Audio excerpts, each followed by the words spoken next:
Well, I am Father Rob Hagan, and I serve as the Prior Provincial for the Province of St. Thomas of Villanova. Very happy to be an Augustinian. Nice to be with you. Nice to be with you, and I'm Father Jeremy Hiers, and I am the Vocation Director for the Augustinian Province of St. Thomas of Villanova. And so, Father Rob, what's your vocation story? How'd you get here? Oh, thanks. I love how Augustine was a sinner before a saint, and his road to conversion was not a straight line. And I feel that was very much part of my own story, maybe part of everyone's story. Mm. Grew up in a middle-class family. Dad was kind of in and out of the home periodically. He was raised by a single mother and my three sisters. And my mom had a very devout faith. I feel like there was a little bit of a Monica in our family. Mm-hmm. And went to school and had a great bunch of friends. And I think early on I experienced a lot of what a lot of people experience in terms of restless heart. Get to try things and parties, and was just kind of living my life. And my senior year of high school, my father passed away, had a brain aneurysm. Mm. And my mom asked me to clean out his car. And in the trunk of his car was some dry cleaning that he hadn't taken to the cleaners, an unopened bottle of vodka, and a library book. And it was the Confessions of St. Augustine. Wow. I didn't know Augustine. I didn't know much about Augustine. And so I read the book, and I came to meet the person of Augustine, who was a sinner before he was a saint. He chased and pursued a lot of things that I was chasing and pursuing, in relationships and parties and ambition. And he came to the conclusion that it was kind of like drinking salt water. It just makes you thirstier. And as we know, his kind of famous prayer, Lord, you've made us for yourself, and our hearts are restless until they rest in you. That really resonated with me. I went to Villanova University, which happens to be an Augustinian institution, and I met some wonderful Augustinians there. I met Father Bill Atkinson, who was a brother of ours, who was the first quadriplegic ever ordained a priest after being involved in a toboggan accident. I got to know a man who never gave up, who overcame incredible tragedy and hardship with faith and found a lot of joy in his life. And so as I met these Augustinians, I saw them as kind of down-to-earth, regular men who were doing incredible things as teachers and preachers and counselors and chaplains. And that really stuck with me, and I thought, boy, maybe God's asking me to do that. Of course, I rejected it and kind of put it off and went my own way. I went to law school, and I wound up practicing criminal law, criminal defense law, for 7 years in a firm. Enjoyed it. Did a lot of trial work in and out of a lot of prisons. Worked with a lot of people who were down and out. And I found that as much as I was talking to them about their case and their defense, we also were talking a lot about their life. And I really came to appreciate the power of God's grace, that everyone needs grace and forgiveness and mercy to be able to move forward from a setback or a mistake. And so I can remember one time in particular, I had just won this pretty big case. I've been working on it for a year and a half. And we got a favorable result. And I was very pleased with myself, and I came home, and it was 7 o'clock. I was having dinner. I had a nice steak, and I was having a beer, and I was watching Jeopardy. And Jeopardy was on, and the contestant said to Alex, I'll take quotable quotes for 200, Alex. And Alex says, authored the phrase, give me chastity, but not yet. Wow. And the contestant says, who was St. Augustine? And I just dropped my fork and I said, I can't get away from this guy. In the midst of success and failure and all the twists and turns of my life, I kept bumping into, Augustine and the call for, maybe something more. And so, not long after that, I reached out to, the Augustinians. I applied. I was accepted. And I had to go back to school, studied incredible opportunity to study theology, and learn more about Augustine and reflection and his values of humility and gratitude. And was eventually ordained in the campus church on the campus of Villanova University, where I had spent so much of my youth. And now in ministry and service as an Augustinian brother and priest, I have no regrets. Is every day perfect? No.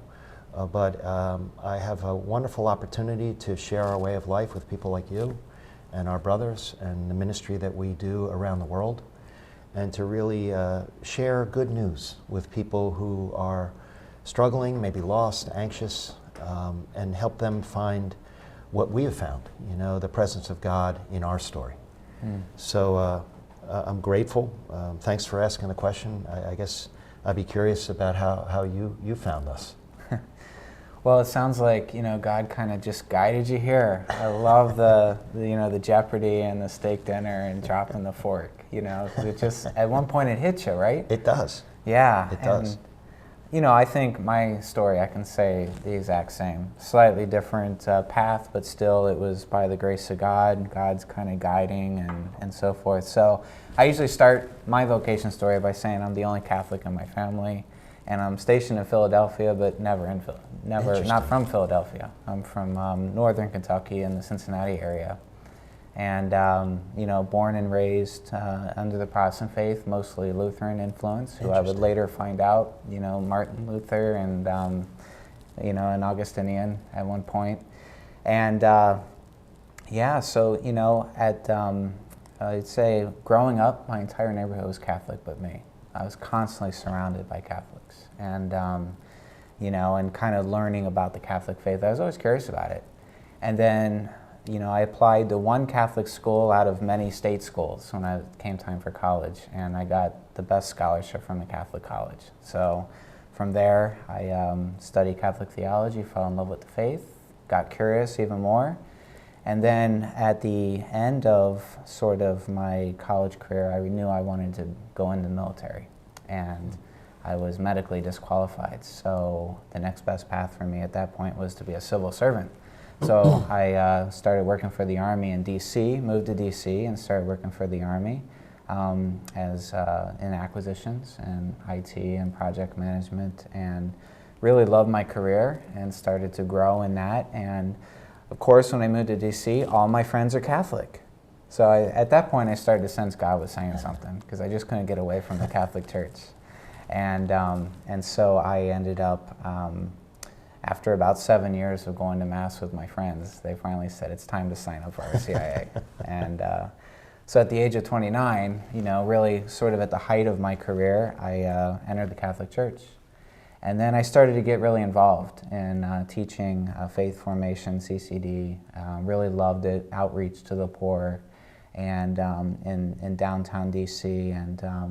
And so as I got more involved, I was also kind of climbing the career ladder at work. And I started to feel this tension, like, I really want to be at church all the time, and I really want to be at work, and there's only 24 hours in a day. And so I knew God was kind of stirring something in me. And one day I'm walking out of, after daily Mass, out of the church, and in the vestibules, one of those book stands where, you can drop $1 donation in and you can take a book, and there happened to be this little autobiography. It's a really small book about Augustine written by an Augustinian friar, Father Ben O'Rourke. And I was like, I haven't read about St. Augustine. I've heard a lot about him. I've heard some of his famous quotes, and his history. So I read the book. And I like to read and walk at the same time. It's just something I like to do. Don't trip. I know. I don't know how that happens. But I'm just walking around my neighborhood reading this amazing book, almost tripping because I'm getting so into his story. And I just said, you know what? Like, I feel a call to religious life, and so did he, in a sense, at the height of his career. I was at the height of mine. He was 33. I was then 33 at the same time. He was a civil servant. I'm a civil servant. I got something to match with this guy. This guy understands me. Yeah. He understands my life. He was a convert as well. Yeah. And I said, I gotta explore this. And I go back to church, and religious sister sits me down. She's like, Jeremy, you're a single guy. Have you thought about religious life? You're in your early 30s. And I said, I'm starting to. And I just read this great book about Augustine. And she kind of pointed me to the Augustinians. And yeah, and little did I know, again, this is God at work. I didn't know anything about religious orders really, and so we had a priest in my parish, Father Cedric Wilson. And I just find texted out him after today. That's right. Yeah. And she's like, he's an Augustinian. And I said, I had no idea. And so it's amazing you texted him today, because that's something working. Ah, it's beautiful. And so I was like, well, I have to reach out to the Augustinians. And went on a come and see weekend, sermon weekend, met a lot of Augustinians, and I just said, there's something here. I feel at home here. And I really didn't need to visit any other religious orders. I just felt Augustinian.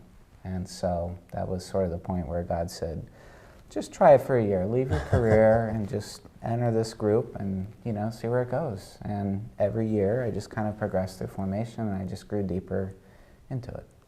And so that's how I got here. That's beautiful. That's a real conversion story. Yeah. And I can say we were blessed to get you, and very excited to have you now serve as Vocation Director, to having been on that journey to now accompany others on their journey. And you mentioned the military, and I have great respect for those who serve in the military. And there's a term in the military that they use, and that's discretionary effort. And there's a difference between doing something because your superior orders you to do it and doing it because you believe it's the right thing to do. And I think that can be applied to our vows. As Augustinians, we take the vows of poverty, chastity, and obedience. And I think, a lot of people on the outside would see that as very restrictive, as, kind of an order, an imposition. And as you and I know, and our brothers, we see that as an opportunity to live under grace. That's a free choice. The poverty that we live, that we share, it doesn't mean that we're destitute. We're blessed. We have a roof over our heads, and we have, we don't have holes in our shoes. And but what we do is, we kind of take our model from the Acts of the Apostles, where we share all things in common, and we search for God, in the company of friends. And so, I think to be dependent isn't always a value that's celebrated these days, to depend on God, to depend on your brothers, to depend on others, and understand that, we're not meant to just go it alone, Yeah. And so I don't know how you feel about the vows. We just came back from a first profession where we had, young men who were in various careers in the prime of their life, and who opted to take these vows, and it inspires you. Yeah, I'd agree. When I was out, every time I go to a first profession or a solemn profession, I'm reminded of why I'm here and the beauty of these vows. We live in a world in which it's a lot about collecting possessions, collecting things, storing up our nest eggs, storing up things for ourselves. And, it divides people. And that's exactly what Augustine wanted to do when he formed his first community and called us like those first disciples. He wanted to get rid of that possessiveness, because that when we're divided, we can't search for God together. And it's really cool, I think, to really sort of live that witness today. Yeah, I agree. I think, we talk to people a lot, and there's so much pulling at us. And I think we all get, encumbered by the stuff, our phones and our, all the things. And to be able to, have the grace, the interior strength to say, what do I truly need? Yeah. Augustine would challenge all of us to ask the question, to distinguish between a need and a want. And sometimes my wants are so many. And then when you start to put some of the things down, you realize that, you can live in great simplicity without a lot of the distractions that we, all kind of fall subject to, Yeah, exactly. Funny story. I remember when I was flying to Chicago to meet with the Vocation Director for the first time. And I had gotten a little packet, which it's very much the same packet we still mail to discerners today, in the mail a few days prior. And so I was going to make time on the airplane ride from Washington, D.C., where I lived, to Chicago, to read through the material, and of course the rule was in there. And I'm reading through it, I'm like, check, check, check, okay, this is good. And then we get to that point about sharing all our clothes in the storehouse. And immediately I said, I wonder if that includes underwear.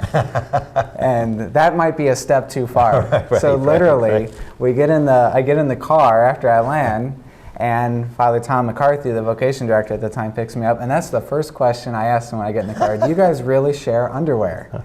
And that's where we got in this beautiful discussion really about, the spirit of the vows. Augustine, that may have been a cultural norm at the time. Yeah. But it's about the spirit, this idea of I don't need to be attached to things that distract me. Yeah. And it really set the tone for my discernment and as an Augustinian. Yeah, I agree. I think one of the great opportunities that we have as friars in formation is the novitiate. And both of us having come from very busy careers. And think of your colleagues, who would just yearn for a year like we got to experience. Yeah. To be able to read, to reflect, to have spiritual direction from a mentor, to learn about Augustine, and to really have the time to slow down. And as Augustinians, we really do believe that that's where God speaks, in the silence. And so much of our life is full of all the noise. And to be able to, now we didn't stay in a novitiate, but you take the tools from the novitiate back into active life, where we really take a lot of our way of life from Augustine's balancing contemplation and action. So as Augustinians, we see the value of prayer and reflection, but we also see our call to go forth, to go out into the world and to do for others and to be for others. And I would just be interested, I know you've had a busy life. I think one of the areas that you've gotten involved in is prison chaplaincy. And I think that's really a gift to be able to serve in that way. I'm just curious, how did you get into that, and how do you find that ministry? Yeah, I think that's another way that God kind of guided me into it.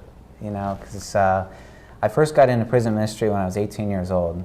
I was attending a Baptist church at the time, and after church, a mother comes up to me, and she says, "I hear you're 18," and I said, "Yeah," and my son's 18, and he just got a 10-year prison sentence. Wow. And I was wondering if maybe as a peer you would write to him, because he's going to be quite lonely during this period. And and at the time I had this perception you do a crime, you do the time. You should be there. You should, suffer. You should. It was a very punitive attitude, but something inspired me to say yes. There was a mother who cared about her son. There was a human element. And as I wrote to this man, I just, we had so much in common. Yeah. We both had career ambitions. We both wanted to be something. We wanted to make a difference. He wanted to go into the military. And, now he'd have to put everything on hold for 10 years. But other than that, we had a lot in common. And so I really identified with that. So I wrote him for many years. And then just a few years before I entered the Augustinians, which would be several years later, my younger brother unfortunately fell victim to addiction. And that caused all kinds of challenges in his life, and it landed him in jail many, many times. And I just remember the first time I saw him, and I went in to see him, and I saw, somebody who's called an inmate for the first time in person, and we have a glass separating us, and we're talking through a phone, and he's there in his little yellow suit or orange suit, and I just said, he doesn't need to be there. He just needs a treatment program. He needs help. There's got to be something more than laying in a bed sleeping your way through time, and you'd say you'd just sleep for 23 hours a day and get up for meal times. And that really inspired me to want to get involved. So, I can't necessarily change the system, but I can maybe work inside the system in some way to bring just a friendly face, a little bit of love to people there personally or through letter writing. And so when I became an Augustinian and I read about Augustine's own concern for the captives and his own, as a civil magistrate, his own advocacy for mercy and rehabilitation. You know, Augustine wasn't against prisons and enforcement of the law. He was more, but he advocated for rehabilitation. Yeah. I said, I can be part of that as an Augustinian. Yeah. And so as soon as I became an Augustinian, that was one of the first things I asked to get involved in. That's beautiful. That's really, really God's grace working in your life. Yeah. I know I've accompanied you in the prison, and I find it one of the real fulfilling parts of my own ministry. You know, in my professional life as a defense counsel, my job was to keep them out of prison. You know, I did my best to do that. But there was, as you say, there is a place for the penal system. And there is an accountability piece to our life, you know. But at the same time, you know, and Augustine has a great line when he says, do not judge people by what they appear to be, but rather by what they can be. To be able to look at any person, you know, warts and all, and see the potential and the possibility. And I found in my life as defense counsel that there was always mitigating circumstances. There was always, you know, not taking away, we all have free will, but there was always, if you peeled the layer of the person's life back, you could begin to see, you know, where maybe some of the problems started to occur that led to this situation. And so I, as an Augustinian, value the opportunity to go inside the prison, because the last thing we want to see is recidivism. And a lot of times people, they do the time, they don't get rehabilitated, and then they go out and do something, you know, that they shouldn't have done, and they wind up back in there again. And so I think what we do as Augustinians inside the prison system is we get to bring the good news. And, you know, we can hear confessions, and we can celebrate the Eucharist, and we can do reflection. And it is amazing, you know, having gone to this one particular prison for, you know, over 20 years now, and some of the same men still in there, to see the growth, to see the healing, and to see the peace. And I think, you know, we are all called to see everyone in the image and likeness of God. And, you know, these are human beings. They're worthy of love. They have families. They made mistakes. They're sorry. And so what a gift we have to be able to serve in that way. Yeah. You know? What a blessing. And, you know, the other element, and I'm sure you've experienced it as well, but we get to share their stories. Because, you know, Augustine, you know, he stole pears, he trespassed, he did all kinds of things that could have landed him in jail today. Absolutely. And, but yet he told his story of conversion. Yeah. And these guys, you know, I'm sure I'm just inspired every time I go into prison, because I'm in touch with my own sinfulness, my own need for ongoing conversion. And I get to tell their powerful stories as well, because I get to hear them. It's so true. And I've heard, you know, our brothers that teach in the classrooms, and certainly pastors and wherever you go, how much we learn from the people we serve. You know, we go into the prison and we learn from these men, you know, and they teach us. And to have that opportunity, and then to, you know, see them, you know, share the good news with others. You know, there's times when there's new inmates at Mass or at a reflection group, and it's because they were invited by one of the other inmates. And here they are sharing the good news of the gospel in there. And it's just another reminder that there are no walls, you know, to God's grace. You know, that even in there, in kind of the darkest valley, that the light of Christ can still shine. That's right. Yeah, even Jesus can break through the walls and show up at Mass, right? When the doors were locked. Yeah, that's right. We have to have badges, he doesn't. Exactly. But, you know, it's wonderful. I think a lot of people don't realize the varied ministries that we do have. Yeah. You know, and as Provincial, I'm humbled by all the many ways in which our men serve. You know, as teachers and counselors and spiritual directors and chaplains and military chaplains, and on serving on boards of institutions. I've been blessed. I've had the opportunity to serve as a sports chaplain for a lot of our teams. Cool. Yeah. And it's a wonderful opportunity to engage these, young men and women who are so talented, so gifted, on the field and off and academically, and yet they struggle. They have relationship, breakups, and they have pressures from school, and mistakes that they make on and off the field. And I think our role is often just to listen, to remind them that there's a plan here, that they don't have to have all the answers. I think sometimes people look at student athletes like they're pros, and they're a lot of them are teenagers, and they're still growing and learning. And so I think I've marveled at the opportunity that Augustine and Augustinian values gives us to incorporate into our ministries, in this case, onto our teams. Teams can really benefit by being humble, by being grateful. We talk a lot about how we play for those who came before us. And so I can remember this one particular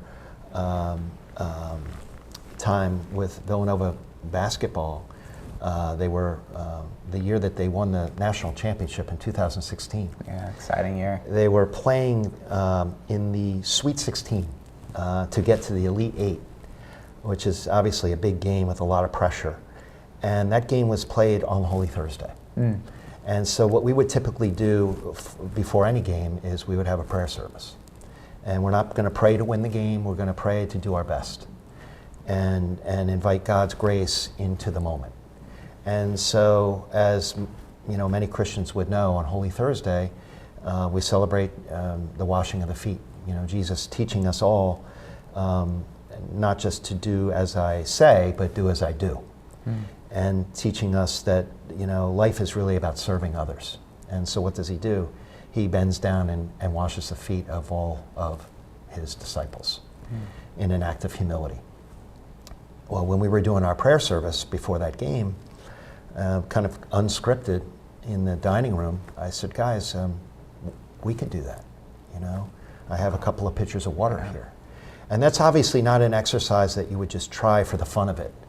But when you have a culture and a spirit of people who would be about that, the next thing you know, Coach Jay Wright takes off his shoes and his socks. And I got to wash his feet.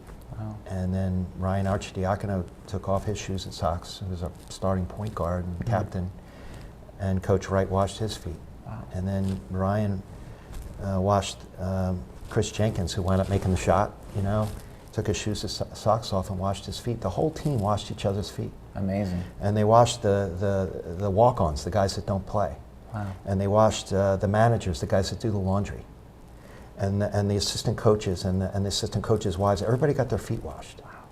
And we have a saying on our team that is very Augustinian, and that is, and Jay Wright would say it all the time, our roles are different, but our status is the same. And when you know that you're in it and you're valued for what you bring, not because you're scoring all the points or you're the superstar, but because everybody has a role in community, that's love. And love is a powerful force.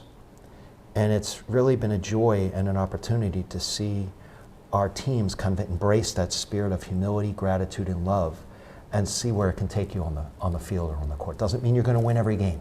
Yeah.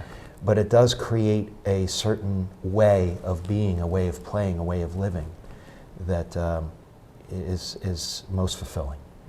Have you ever had a student athlete come back to you and kind of say how this has impacted their life? I'm blessed, they don't all do it, but you have those moments where somebody will reach back and say, when I was going through this, or I reached out to this passage of scripture that I remember from, a pregame, or, me and my fiance want to get married, and we'd like to do this in a spiritual way. And, or, years later they come back with their own children, and to see them now as parents passing on the life lessons that they learned when they were in school or on the team, and to see that, you know, kind of legacy of faith get passed on. As you and I know, we don't have children of our own, but we still are part of people's lives and families, and that's, you know, that kind of spiritual Augustinian family that we get to be a part of. Yeah. Yeah, it's probably one of the, I think you hit on it earlier, one of the amazing things about being an Augustinian is, you know, we're first called to community life, and then we discern how we are going to share our gifts with that community.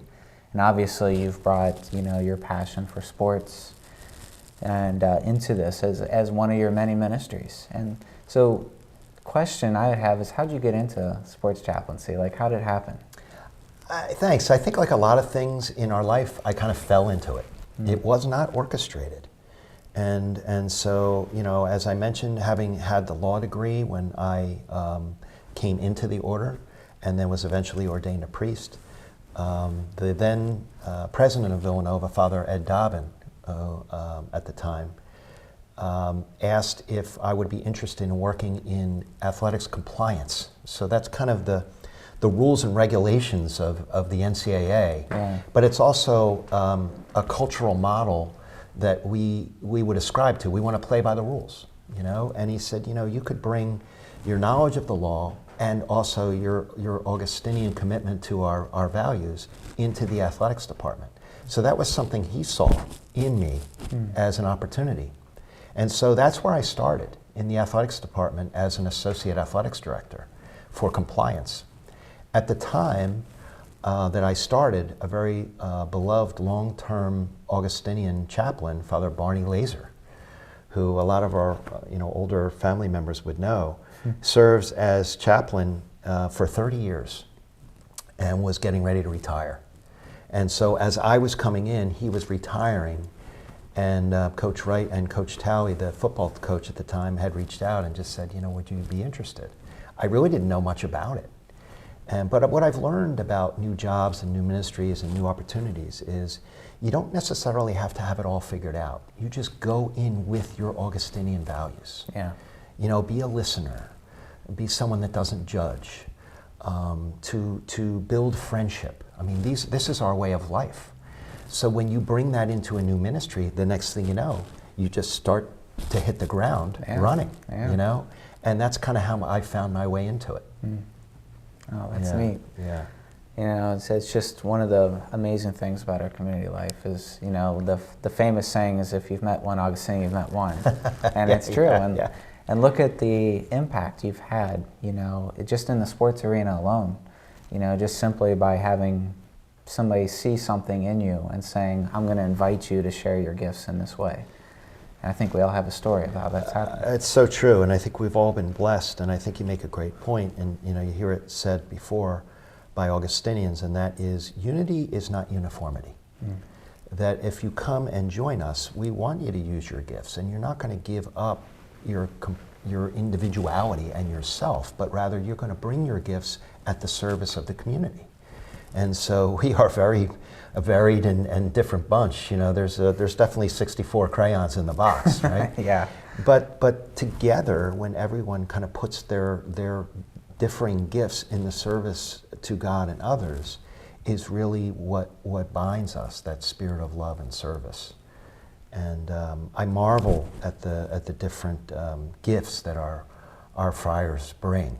You know, it's humbling. You know, some of them, you know, the languages that they speak, or you know, the writings, the teachings, the many different sense of humor that some of our guys have. You know, it's really it's like any family. You know, you love everybody for who they are. Yeah. You know. Yeah.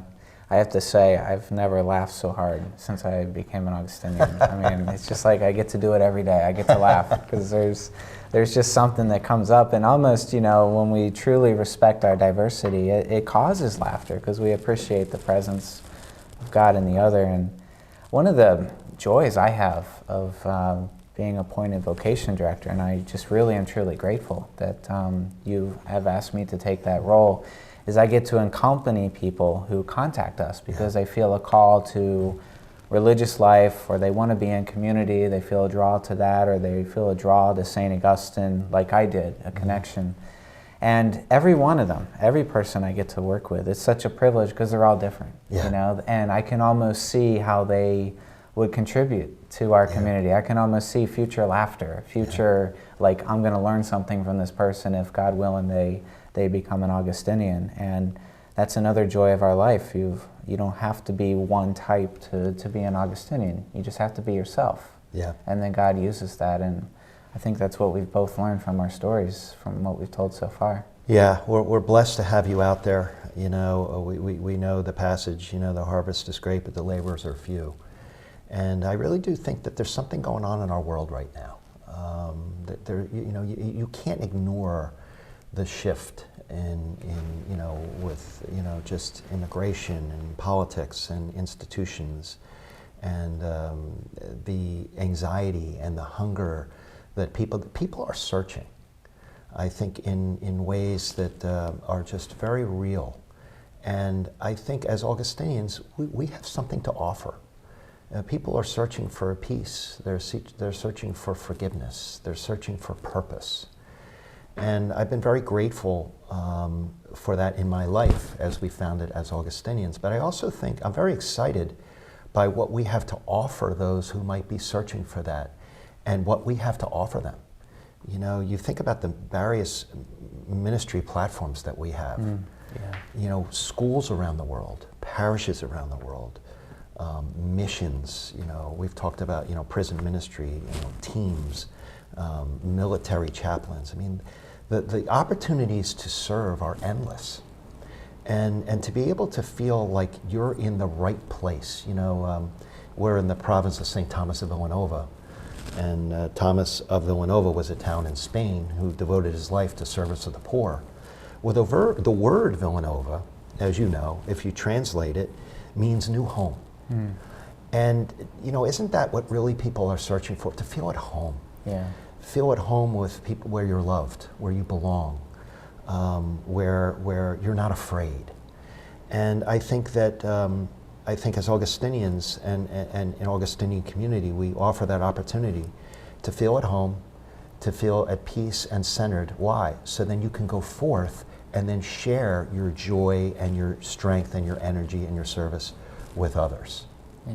And so I do think it's a model that, although we've been around, you know, since the 4th century, is maybe as relevant now more than ever, you know?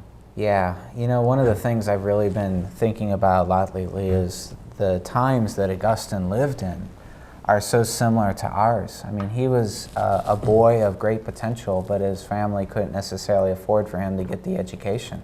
And how many people with potential today are kind of encumbered by not being able to afford an education that meets their livelihood. You know, he was a boy who grew up in a mixed faith household, like many do today. He was a boy that lived in a time in which there was a great gap between the wealthy and the poor. He was a guy who lived in a time of mass incarceration, government corruption, threats, international threats, and his solution was community. Yeah. And so as we look at these similarities between our time and his, it seems like our solution is to follow his example, because he's a saint that can relate to all of us, and not to mention his own personal struggles. Right. And again, his solution was what we have, and I feel so honored by that. You know, you listen to your talk, it reminds me of the quote from Augustine, you know, where he says, you know, you say the times are troublesome, the times are miserable, you know, the times never hurt anyone. Those who are hurt are human beings, and those by whom they are hurt are also human beings. So change the times, or change human beings, and the times will be changed. Yeah. And I think that's really what we have an opportunity to be a part of, is that it's hard to change. You know, it's hard. Augustine talks about, you know, try to stop cursing. You know, it's hard to just decide to, or, you know, people that have gone on a diet, or, you know, to try to, you know, change a habit of some sort. It's hard. And I think that's where, you know, the doctrine of grace, you know, grace is the power to do those things that we can't do on our own strength. To open yourself up to a power beyond yourself. And I think as Augustinians, we have access points to those opportunities for grace, the sacraments.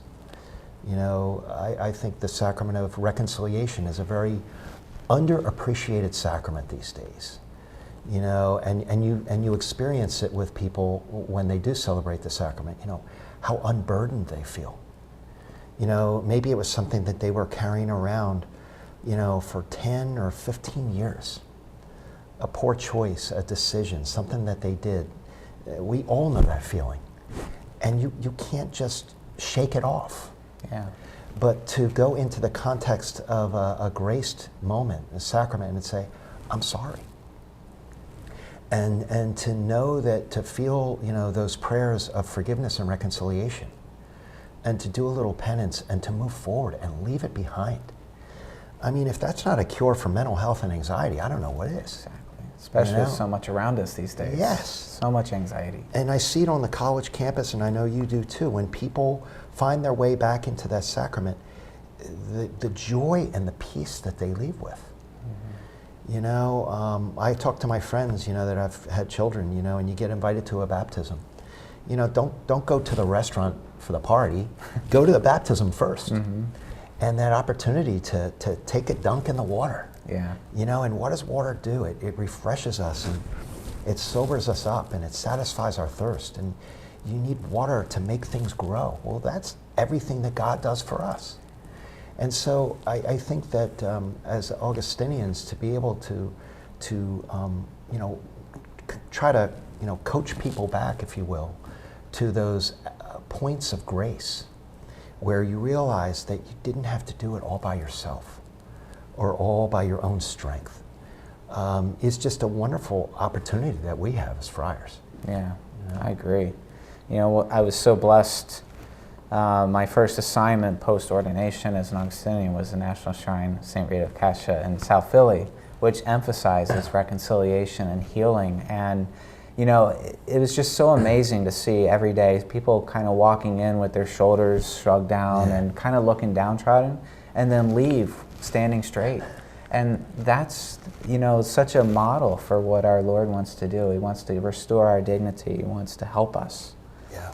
And, and that really flows from community life. Augustine, when he was struggling with his own conversion, he's like, Lord, I want to follow you, I just can't. It's like what happens when I try to get out of bed early in the morning. I start to wake up and I go back to sleep. Exactly. He says that in his Confessions. And my brothers helped me get out of bed. Yeah. They challenged me, and they helped me become a better person. Yeah. And that's what true friendship is, according to Augustine. And as I work with people discerning vocation and religious life, I hear a desire to be challenged. Yeah. They sense, just like Augustine did, that Christ is inviting them to something.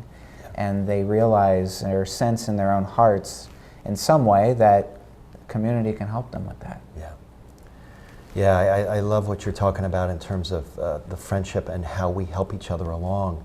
And just kind of going back to the sports metaphor, it's kind of like working out, And I see it with a lot of our teams, but certainly with myself. Some days you just don't feel like working out, but you do, and you say, "Hey, come on, let's go for a run or a walk together." And because you wanted to go, you got me to go. Yeah. And then 2 days later, I might want to go for a run, but you don't, and I might invite you, and together we kind of keep each other walking down the road. And Augustine talks about our spiritual weight. What is that kind of gravitational pull that pulls you? Because there's a lot of gravitational pull out there, various temptations and distractions. So it does take kind of a community of faith to have our spiritual muscles together so that we can resist the temptation, keep working out through, morning prayer, evening prayer, sacrament of reconciliation, reflection. I mean, these keep our spiritual muscles in order so that we're in the kind of shape to resist a lot of the temptations of the world that come at us, because we're not immune to them, right? Just because we have the habits on, right? Human beings and too. we need each other Yep. to kind of strengthen one another. Augustine has that great line: each of us strengthens all of us. Mm-hmm. You know? Yeah. And everybody shares their own unique gifts to challenge the other. Yes. And and so that's one of the beautiful aspects of our life. And you know, you mentioned the St. Rita Shrine, and I think just like any family, you know, we have so many family members that have gone before us that we're so proud of. So, you know, obviously we have Augustine, but we have his mother Monica. We have St. Rita, you know, who had a difficult struggle in her family life and lost 2 sons, and how she overcame that. We have our own brother, Father Bill Atkinson, who, you know, in recent times, you know, suffered a horrible tragedy in a toboggan accident and was rendered a quadriplegic and never gave up, and found his way to ordination as the first quadriplegic ever ordained a priest, and went on to teach and preach and help and heal. And so we have a legacy and a tradition, you know, that we draw upon. Yeah. Yeah. You know, we have a great set of spiritual athletes waiting for us in heaven.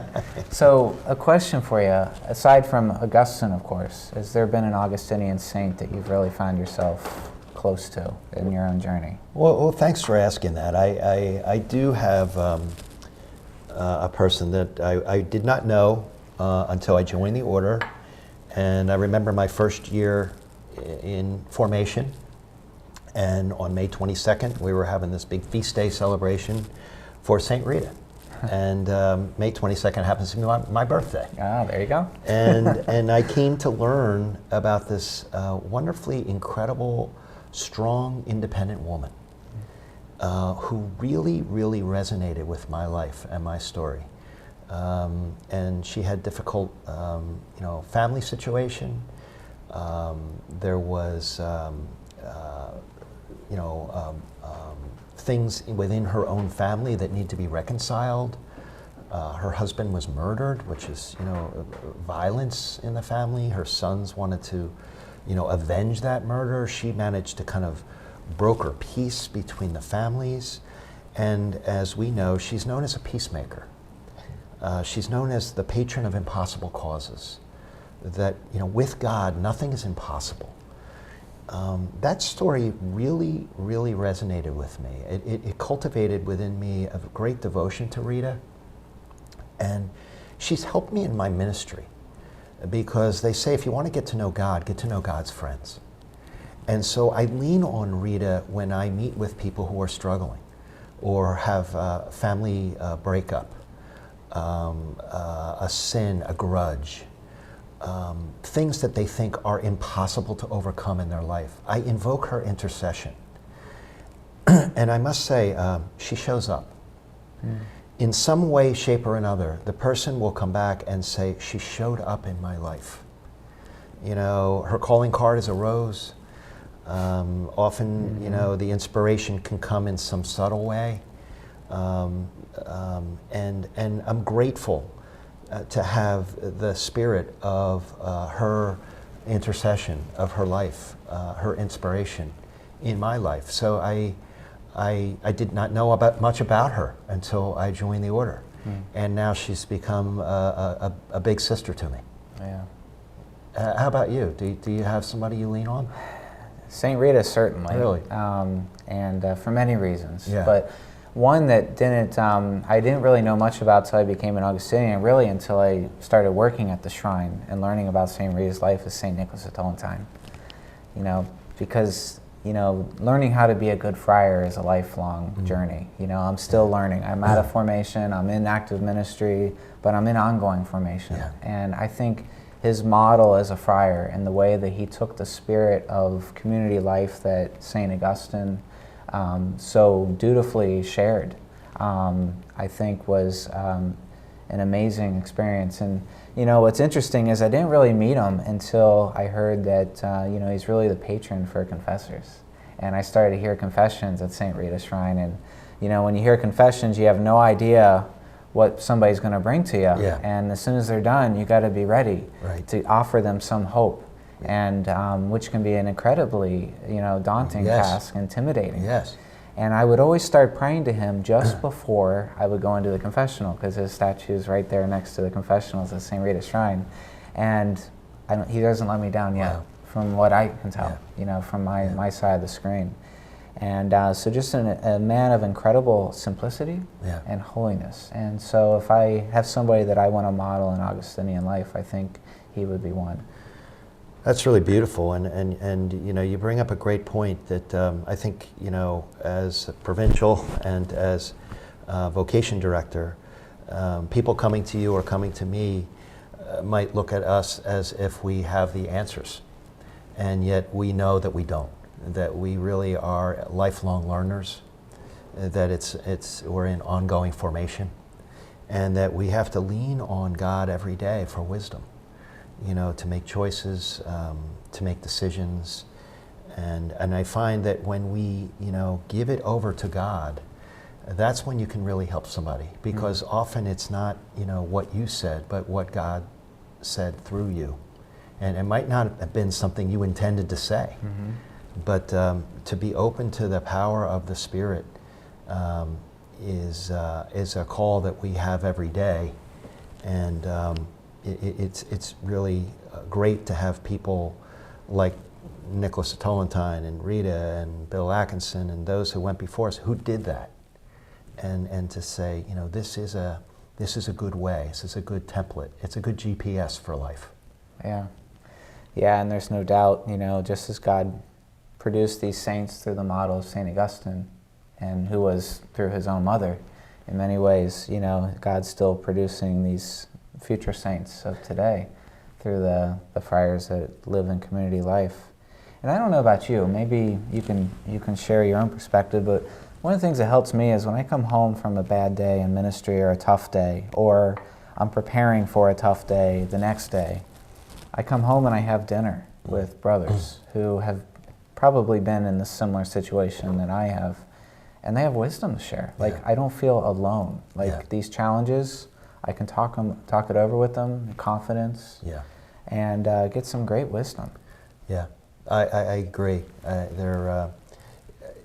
We have a lot of diamonds in the rough. You know, sometimes it's a friar you didn't know an aspect of his story, and you know, it comes out over a bowl of pasta. You know, something you just didn't know. You know, and it might be exactly what you needed to hear. You know, and the other thing that really has helped me is our community prayer life. You know, obviously we're called to a personal life of prayer, but I think that routine, you know, when I wake up in the morning, sometimes if I'm not careful, the whole flood of things that I got to do just rushes over my head, you know, and it's kind of like, where do you start? And our regular prayer life says, this is where you start. Put it in the hands of God. And, you know, just praying the Psalms together and hearing our collective voices, you know, the period of silence that we have, to offer collective intentions, you know, that whatever it is that I'm going to face that day, maybe it's a marriage that's struggling, maybe it's you know, a young boy that has cancer, maybe, you know, I don't have to carry that weight myself. And we put that out there in our collective prayer intentions and know that that's in the hands of God, you know, and then to start your day that way, I think you leave with a certain peace and grace and strength that says, like, I don't have to do this all by myself, you know? Yeah, that's beautiful. I would agree.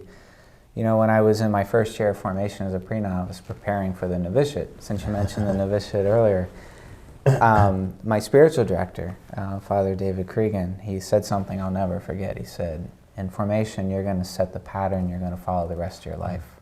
And I really rely on morning and evening prayer, because we're praying together the Psalms, which are the same Psalms Jesus would have used himself. And to have the privilege of doing that with other guys, and bringing our unique challenges, our unique perspectives together into that one prayer, that is a pattern of life I rely on. And you know, and it's neat to share the gift of the divine office with the laity, because, you know, a lot of people will look at other religions and they have a much more rigorous, mandatory prayer rhythm than Catholics do. And they're jealous because it's that time to pull away. And I say, we have it. We have the divine office. And this is the Augustinian way of doing it, which Augustine says in the second chapter of his rule, you know, pray at the appointed times. Yeah. And then everything else in the role follows. So it's a beautiful pattern. It is, and I know, people do appreciate the invitation. And another one of Augustinians' values is hospitality. And I'm very grateful, for all the many ways in which our friars, open up their communities. One of the great ways to get to know somebody, as we learn from Jesus in the ultimate sacrifice, is through a meal. To come around a table, to break some bread, where you feel welcome and listened to. It's amazing the healing that can take place just when you're able to have a conversation and share a meal with somebody. And as Augustinians, we do that a lot, right? We meet and we pray and we eat. And I think people appreciate that, that's a kind of a hallmark of an Augustinian parish or an Augustinian school, that you will come together and you will, celebrate together in ways that it builds friendship and community. One of the miracles of Augustinian life that I often think about is a lot of times when I'm assigned to a new community and I get to know a brother, I said, I probably, if I was like posting one of those ads I used to post right after college, like looking for a roommate, it's probably not somebody I would have selected on the surface, right? But then they end up becoming like a phenomenal force or influence in my life just by simply getting to know them. Yeah. And what a witness in the world, I can't remember who said it, but somebody once said, you can't hate somebody that you know. Yeah.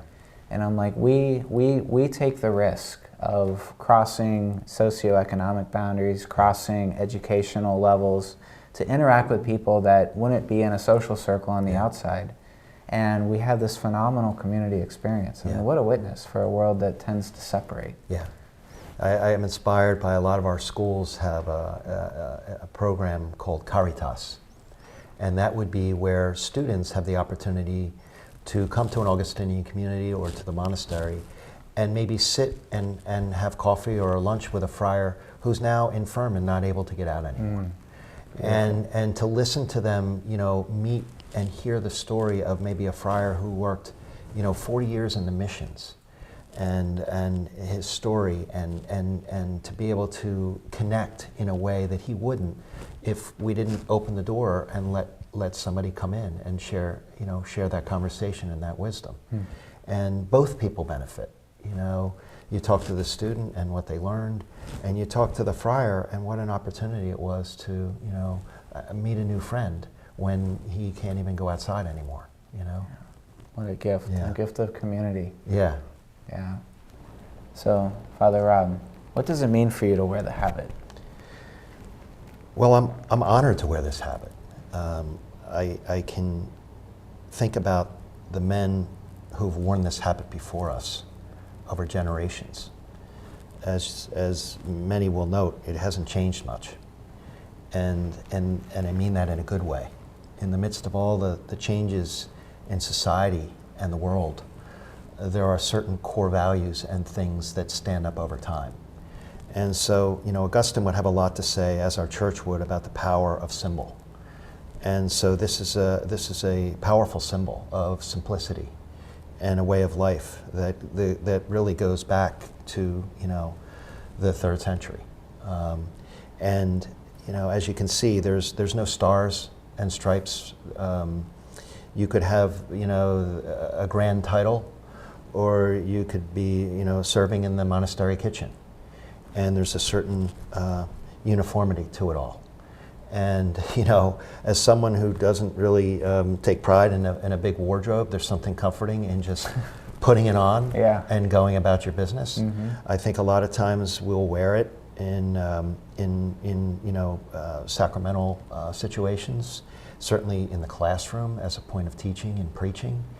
And so I'm really humbled to think of all those who've worn this habit before me. And it's kind of a constant reminder to myself that am I living up to the way of life that I profess. So it's a wonderful reminder. And powerfuls really do speak volumes. One of the things that I like about our order and our faith tradition is that we didn't just come up with this yesterday. That we go back, we're talking about, as Catholics, apostolic succession. There's a certain orthodoxy about our way of life. Augustine would talk about if you want to build anything, you want to build anything lasting, it must be set on a core foundation upon which everything else can stand. And so as Augustinians, 1256, Augustine, 354, we're talking about core values, a way of life, a way of practice that, takes us all the way through to where we are. And to have had the opportunity to study good theology and Christian anthropology and to really embrace our notion as Christians and Catholics of the incarnation, that we truly believe that God became one of us in and through the person of Jesus Christ, and that he was both human and divine, and human in every way like us except for sin. And so we have a God who understands the human struggle and the human condition, and then gave us the tools to negotiate it through the sacraments and the Beatitudes and the way of life that are all incorporated in the rule of Augustine, to love God and love neighbor. So, this is not something that we just came up with, that it is set on a rock foundation and really is something that is rooted in tradition, and for us to have the opportunity to carry that forward is an honor, and to wear the habit with humility and some pride. Yeah, that's beautiful. I remember being at the profession a few weeks ago, first profession, where two of our guys received the habit for the first time. It reminded me of what it felt like when I received the habit. I had been living with Augustinians for a couple of years, and it was put on, and now I just felt this tremendous sense of unity. Like, I'm going to look like them now. Almost like when you're growing up and you want to be a grown-up, right? And every time I walk through campus, or we have a gathering at Villanova or somewhere else, and there's dozens of Augustinians walking together in the same habit, I feel that same sense of unity. Like, we may be different, we may have different backgrounds, we may have different gifts, we may even vote differently, but we're united in this. Yeah. We're carrying something that's very significant, and we're not only continuing something, a 1600-year tradition, but we're also still searching together. There's a lot of unanswered questions in our world, and these guys who I wear this habit with are searching right alongside me, and I don't have to have all the answers. I can just be with them, and like Augustine taught. And I think that's, really what theology taught me. Yeah. Through the spirit of Augustine, keep searching, keep asking the questions, be open, because after studying theology, I walked away with a completely different conception of who I am and who God is. And that continues to unfold, even in my own life and ministry today as I continue this journey. So the habit is, for me, a sign of unity and a sign of ongoing conversion. That I'm searching still with others. Well, I just want to thank you, for your vocation, for the service that you have to our brothers and the people that we serve, and for this conversation. Yeah. I learned some more things, and I think it's just a wonderful opportunity for others to see and learn about our way of life, because we are excited about people who want to join us and help us kind of support and promote our mission. Yeah, I agree, Father Rob. Sometimes I ask, who wouldn't want to be an Augustinian? I'm sure you ask the same one. Who wouldn't want this? It's a good life, and you're called to it when you feel that way. And I would just want to thank you as our Provincial for your leadership. It's not an easy time, not that any time is easy, to be a leader in the church, but thank you for the model and the leadership and the way you continue to model Augustine to us. Thank you.